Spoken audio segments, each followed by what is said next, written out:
Hello and welcome to Highly Informed. I'm your host, Shaun Salvaje.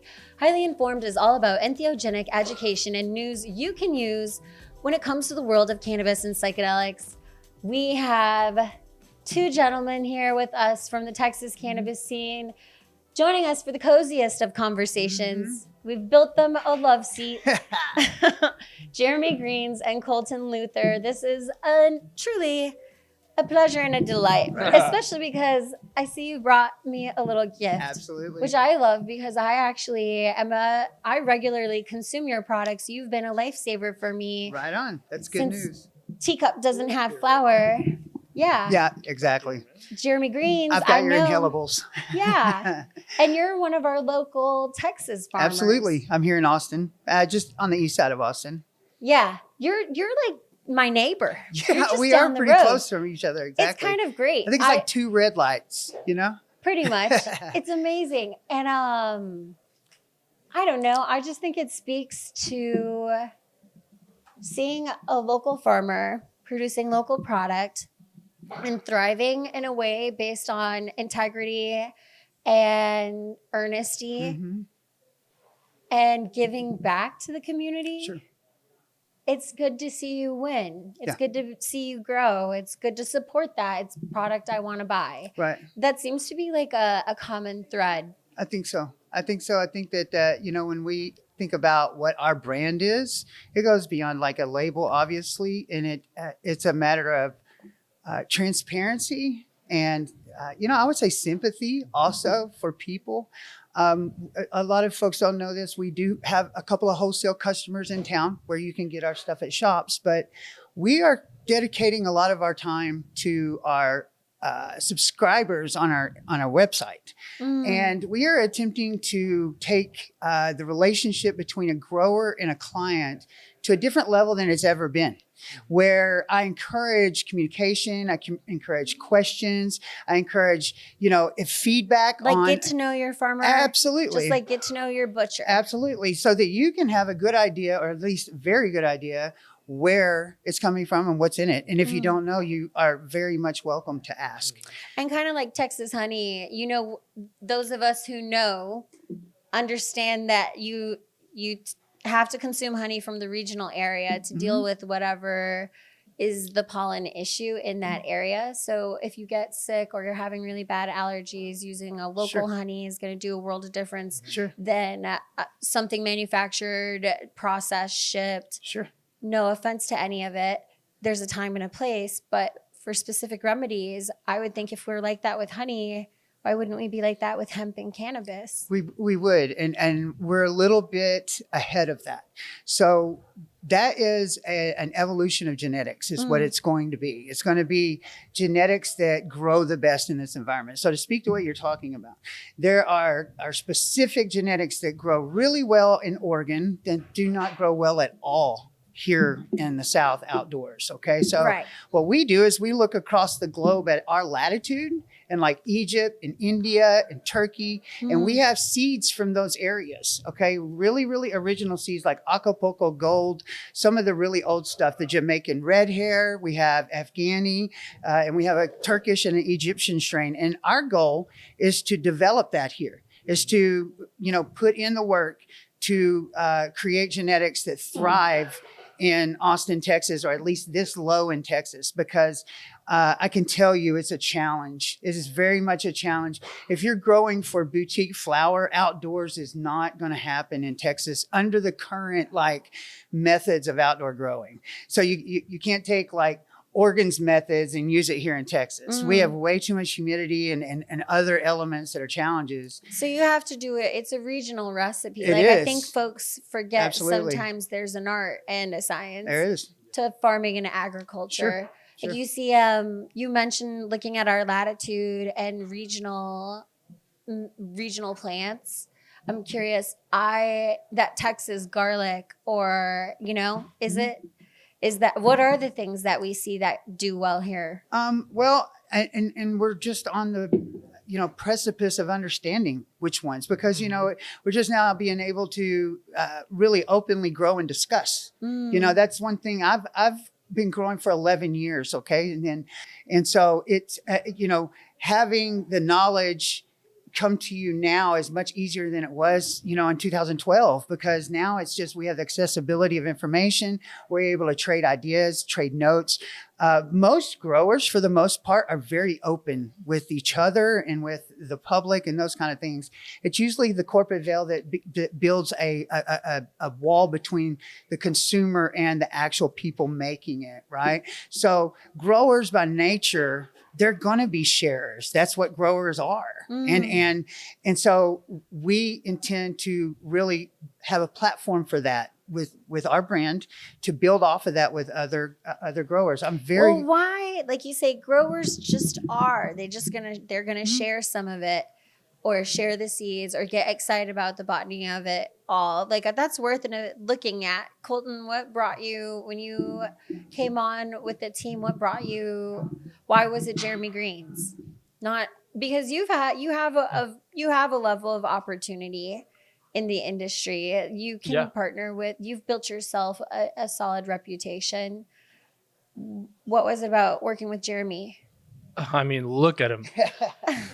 I think one thing about the growers being open and stuff is because it takes so much work to actually get from a knowledge tidbit to implementation and to seeing the fruits of the labor. It takes a lot. So if you're not super committed, you're going to fail, or you'll weed yourself out. If you are super committed and you can take that knowledge and run with it, you might as well have it, because it makes a better product and it makes a better industry for everybody. If we're out of stuff to smoke, who are we going to go to? We're going to try to find somebody else that we trust, right? And if we want a different flavor, or vice versa. So it's better that everyone has as much knowledge as possible. Why work with Geremy? I mean, this guy showed me some flower, probably 2019, 2020.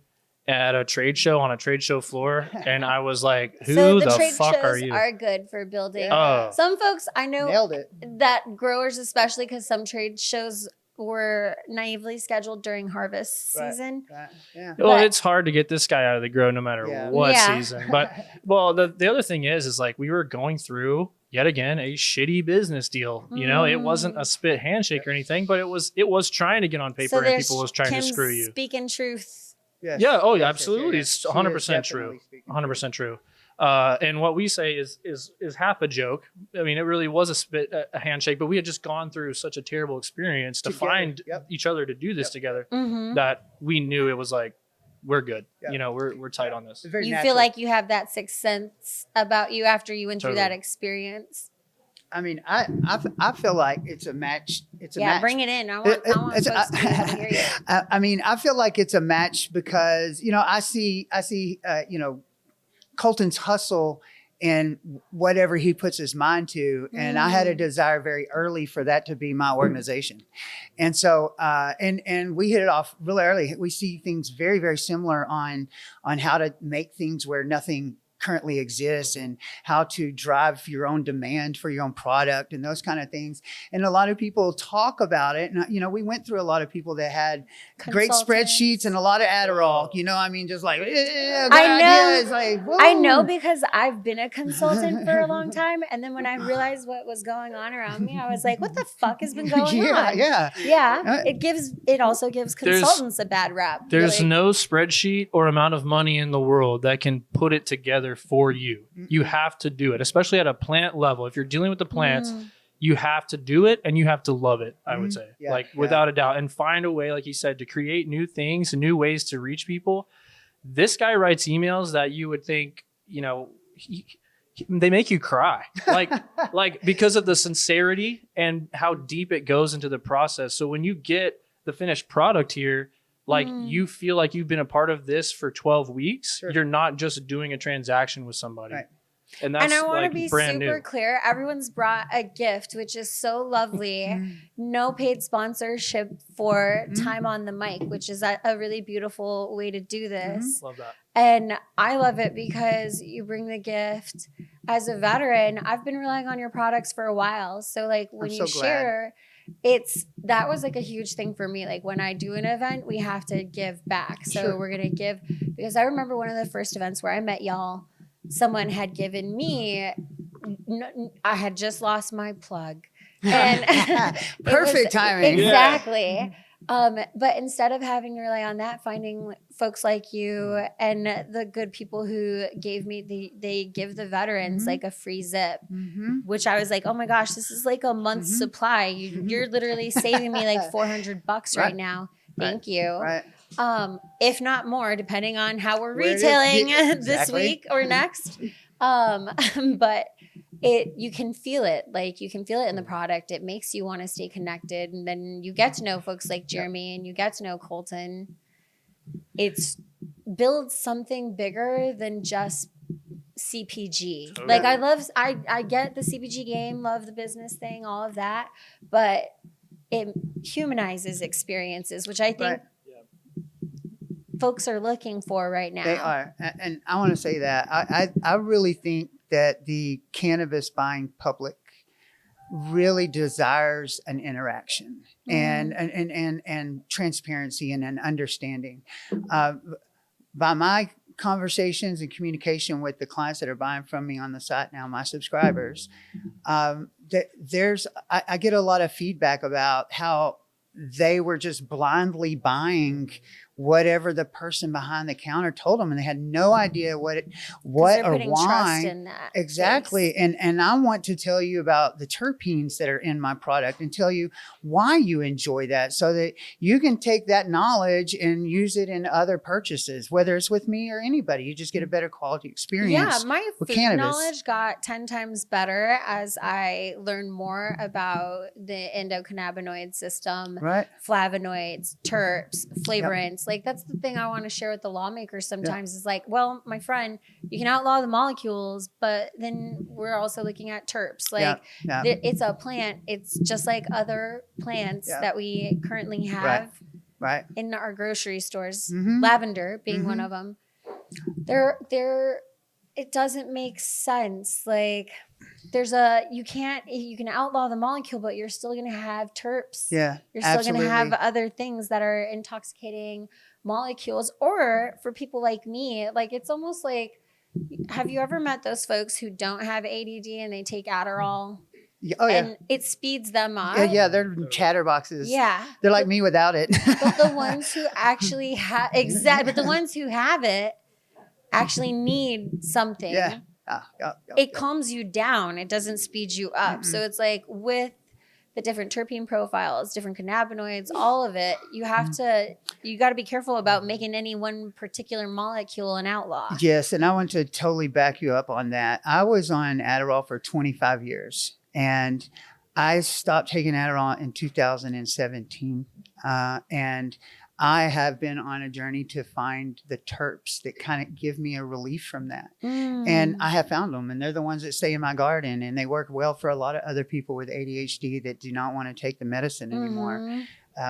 That whole mind frame, I'm not even on the same energy level of that anymore. And so I purposely have been on the hunt for the best profile to give me the relief for that. Well, that applies to everybody else too in my sort of situation with ADHD. And it's been an absolutely liberating feeling to not have to take that pill every day just to function, and it took a little while to adjust. I get 12 months or so, but after that I was able to use the cannabis a lot more tactfully in addressing ADHD symptoms. And I feel as we learn more about neurodiversity and different brain profiles and types, it was a bit presumptuous to assume we all have the same brain. Right. When so many things, even though genetically very, very, very close, still so much variability. Right. I don't know why we wouldn't evaluate with a similar perspective. When you guys are looking at evaluating what you're doing and what you want to bring into the future, just like we're talking about how it's expanded food understanding and agriculture knowledge. And I don't think folks realize how much actually goes into the joint. Right. You've got farmers, the manufacturing, the processors, and everybody has a passion. At least you hope everyone has a real passion for what they're doing, just like what you guys have. Right. Can you tell me about how your passion, even the times when you've doubted it, has led you in the right direction? I think feedback, paying attention to your environmental feedback of your actions. What reaction did you cause with your action? Basically, is as simple as it is, and make sure that's on the right path to what you're after. Well, I'm after impact. Okay, so I'm not after money. I had a lot of money. That was easy. That was done. I'm more poor now than I ever have been. Because I think it makes. Well, I was a stockbroker, financial advisor for a little over 9 years, and then I started an oil field company. And then at age of 40, I just had a midlife train wreck and reset, and now I'm growing, and I'm going to grow for the rest of my life. So it's a matter of sometimes you just want to be out in nature. You're yes, like, and I'm telling you, there's back. a lot easier ways to make more money. I'm just telling you, because it is a lot of work to do it right. And so the impact that my product creates is what is the driver for me. And that's what sets the dial as to how passionate I am. When I hear back from customers, when I hear you say you're a veteran and it helps you, those are really big, loud words in my head when I hear those, because I utilize those as feedback and backup as I am heading in the right direction that I want to go in. You can tell because you're really trying your hand and working at it. And I know you're going through iterations of cycles. Yep. You can tell it's reflected in the flower, because you'll come out with something and then you'll come out with something the same name, same genetics, better, better. And it means not having to overconsume. It means not having to look for product that I'm not sure about or what have they. There is some speculation that CHS, CHS is a real thing. You can have too much. If you already have an endogenous cannabinoids, much like ADD, if those receptors are already firing, you don't need to stimulate them. And overstimulation might cause illness. Sure. And we need to have that conversation. But there's also a conversation about, if we don't build healthy regulation, then we create the opportunity for pesticides and other things that are affecting the food cycle, ag cycle. They also affect cannabis. And there is some word on the street that CHS, the cannabis hyperemesis syndrome, may also be caused because of lack of good regulation, like what we're asking for our legislators for. Just like agriculture with the pesticides, food, and what we're seeing with autoimmune. So it could be a problem that they solve proactively, but it's not a problem that's unique to cannabis. And that's why it's so important to have good products. It is. Know your growers. Sure. But you shouldn't have to be an expert. Like I know you because I've been here for a while. And I got to know your products. And I got blessed, and folks were giving out flour for me to try. I do that on occasion. But it shouldn't have to be that way. Right. As you guys are looking to the future, what do you see in terms of building that relationship with the people who have come to need your products, with the people who love you and the people who want to support you, while also expanding that? Like, I feel like the digital footprint definitely plays a role. Absolutely. But how do you stay connected even while expanding that digital presence? Like, especially for those, you do it. Like you said, the emails make you feel something. Right.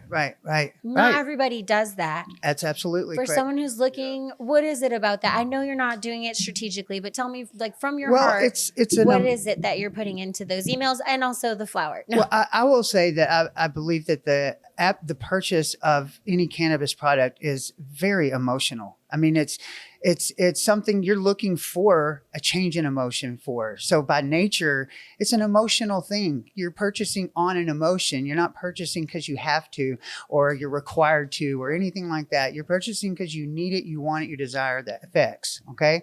So when you're making decisions like that, I feel like there is from an organizational standpoint, there is a better way to connect with the customers knowing that. And so when I was a financial advisor, I managed 3,100 customers. Okay. And everybody got a call back. Everybody got their message returned. Everybody got time if they needed it. They could come see me. They got their time. And so I backed into that, and I was like, well, how much could I grow here? Well, turns out currently, without any expansion, I can grow products for 2,000 people, $50 a product. Okay. So basically, if 2,000 people bought eighths, it would buy all of my product. Okay. That's well below the 3,100 that I manage as a financial advisor. So I thought, hey, why don't I take this to these are accounts and these are clients and these are people that need and want to be talked to, but nobody's reaching out and saying, hey, check it out. I got this product and I can tell you all about it. Giving them that high-end treatment. Absolutely. And it's very manageable if you set up around it. Well, and I think it's interesting because there are different levels of this. Like not everything has to be a $1 billion bag. Absolutely. Not everything totally agree will with that. be a $1 billion bag, by the way, friends. But where can you find happiness? Right. Because right. for folks, like for me, in the future, when the time comes, a craft grow is where my heart is. Right. I don't need to do. I want to retire and Right. be an old veteran out Right. on the farm. Yep. Just growing growing Yep. food, growing medicine. Yep. It doesn't need to be crazy. Right. It doesn't. Not You everybody has to be your and customer. The science, exactly. The Right. science of your business model is that you realize not everybody has to be your customer. Right. And you've got to know your own numbers Right. and what you actually want to achieve. Because if Right. you try to build your mom and pop's op Yeah. on $1 billion plan, Yeah. your operating expenses are going to kill Yeah. you alone. It may not even be feasible. It's comparatively speaking, marketing wise, it's not shooting a shotgun from the hip. It's like shooting a rifle, like accurately, and funneling down the captive audience to exactly the people that are going to appreciate your communication. And so driving people to the website and giving people the opportunity to subscribe, and then they get marketed to. I do not market anywhere else but to subscribers. And so I have some wholesale accounts in town, like that's where you can get my product at some of the shops. But our goal is to completely control our output and be the no gap between us and the user. And I think that builds the most solid relationship. I don't think that we will compete with anybody with that type of structure. And I think it'll force other farms and growers to possibly adapt to that type of, transparency and care, when it comes to that plant. Because really, you're either a manufacturer or you're a caregiver. Because if you're small boutique, you're more into the care because that's what you're getting. You're getting something that's very cared for by nature. And so on a large, commercial idea, that's great if you want to compete on price in a big market. As a individual company owner that's owned a company that's large and has done some big things, I realized I don't need all of those things. And I don't need all those things to get all the boxes checked for my desires. And primarily the impact, primarily how many people's lives can I impact, whether it's employees of mine, whether it's clients of mine. Ooh, just overall community impact. Yep. Colton, what do you got? So let me show you guys what he sends out. Seriously.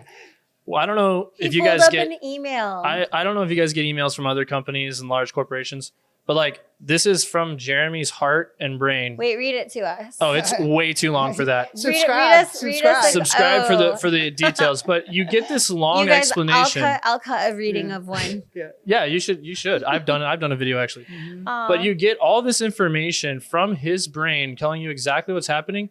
But then we also give you the test to prove it and back it up. Ooh, lab results also. Yeah. But those could be faked.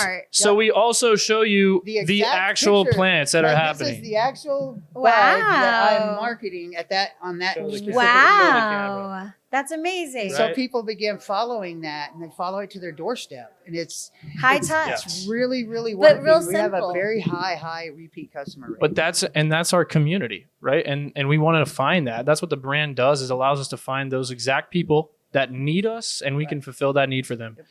Instead of having to buy blindly, shop blindly online, find a dealer, whatever else, you're not going to get this type of transparency and access without this type of relationship. And it's going to force other good growers to follow suit and show you guys, consumers, people, what's going on and educate you about it, because then you can talk about terpenes and their effect. Then you can talk about all these different things that happen within the plant or within the process that could have an effect on your body. How are you curing it and everything? Yeah. It's an impact. And when you think about the mold issues and other things, I love I don't think you're going to run into a consumer who's against having more information. Right. No, always, Yeah. always. And Yeah. I'll tell you that, like the community of growers in Texas, especially the ones participating in grow house events and everything, right? And that are really a part of this community, it has become so apparent and obvious over the last few years,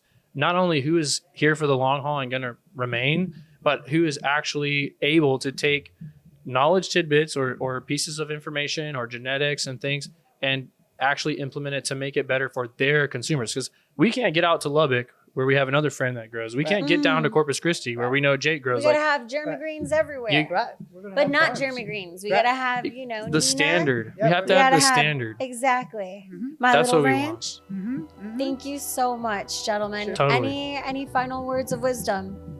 Subscribe to Geremy Greens. That's Colton doing. Yeah, I will say doing if, him a good one. you know, Lord willing, the ban does not take effect, we are going to scream with some scale. We're going to double immediately our capacity, and then we're going to be building. But we got to get past some technical stuff before I will trust anybody's money into that, whether it's Yeah. a bank or anybody. I'm not going to borrow it on the current legal status. So, Yeah, it's a um, risky game. right. Yeah. But I think that's a good practice. I think it's good to hedge your bets, but also know how Yep. you're going to play forward. Yep. We have a plan. Absolutely. Thank you Cool. so much. And thank you all for joining us for this episode of Highly Informed. Coming up next, Tristeza. We're going to be talking about Tejanas and Cannabis. Oh my gosh. Tejanas and Cannabis. It's going to take over. I can't wait. Time to get a little spicy in here. And I can say that because I'm one of them, the spiciest ones. Right on.